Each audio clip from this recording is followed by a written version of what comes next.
Alfredidadiasable did not fit any description of a secret agent Fowler had ever yet read. Following him down the musty corridor of the gloomy French hotel where Ossibel had a room, Fowler felt let down. It was a small room on the sixth and top floor, and scarcely a setting for a romantic adventure. Ossibel was, for one thing, fat. Very fat. And then there was his accent. Though he spoke French and German passably, he had never altogether lost the American accent he had brought to Paris from Boston 20 years ago. "You are disappointed," Ossibel said wheezily over his shoulder. "You were told that I was a secret agent, a spy, dealing in espionage, haute and danger. You wished to meet me because you are a writer, young and romantic. You envisioned mysterious figures in the night, the crack of pistols, drugs, and the wine. Instead, you have spent a dull evening in a French music hall with a sloppy fat man who, instead of having messages slipped into his hand by dark-eyed beauties, gets only a prosaic telephone call, making an appointment in his room. You have been bored." The fat man chuckled to himself as he unlocked the door of his room, and Go stood aside to let his frustrated guest enter. "You are disillusioned," Ossibel told him. "But take cheer, my young Tassai friend. Presently you will see a paper, a quite important paper, for which several men and women have risked their lives. Come to me. Some day soon that paper may well affect the course of history. In that, thought is drama, is there not?" As he spoke, Ossibel closed the door behind him. Then he switched on the light. And as the light came on, Fowler had his first authentic thrill of the day. For halfway across the room, a small automatic pistol in his hand, stood a man. Ossibel blinked a few times. "Max," he wheezed, "you gave me quite a start. I thought you were in Berlin. What are you doing here in my room?" Max was slender, a little less than tall, with features that suggested, slightly, the crafty, pointed countenance of a fox. There was about him, aside from the gun, nothing especially menacing. "The report," he murmured. "The report that is being brought to you tonight concerning some new missiles.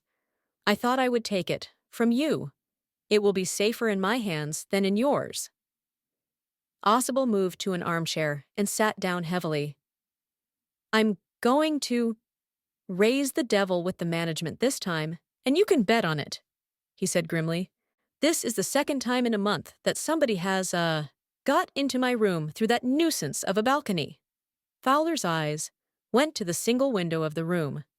It was an ordinary window, against which now the night was pressing blackly. "Balcony?" Max said, with a rising inflection. "No, a pass key. I did not know about the balcony.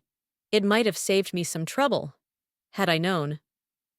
"It's not my balcony," Ossibel said with extreme irritation.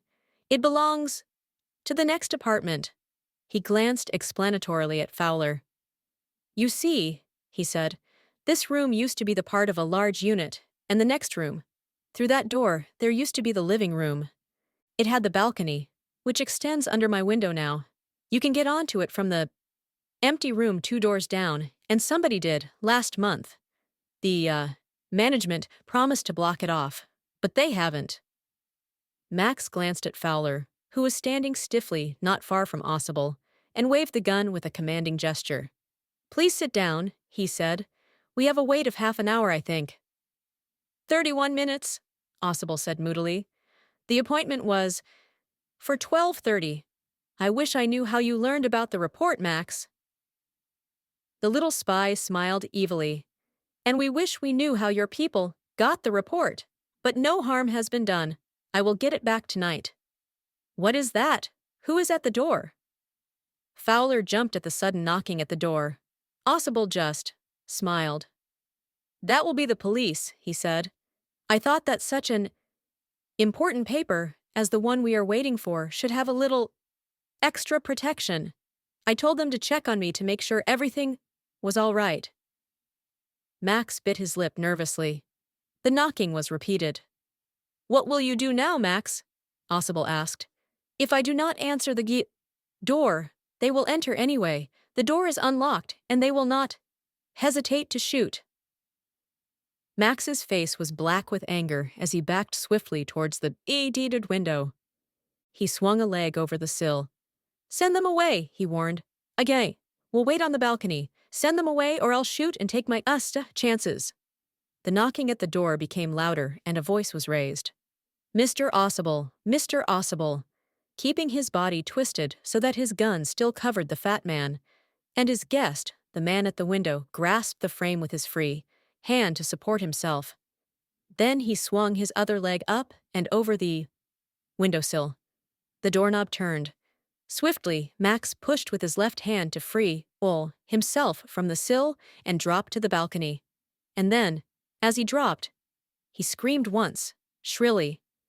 The door opened and a waiter stood there with a tray, a bottle, and Wald's 2 glasses. "Here is the drink you ordered for when you returned," he said, and set the tray on the table, deftly uncorked the bottle, and left the room. White-faced, Fowler stared after him. "But," he stammered, "the police." "There were no police," Ossible sighed. "Only Henry, whom I was expecting." "But won't that man out on the balcony?" Fowler began. "No," said Ossible. "He won't return. You see, my young friend, there is no balcony."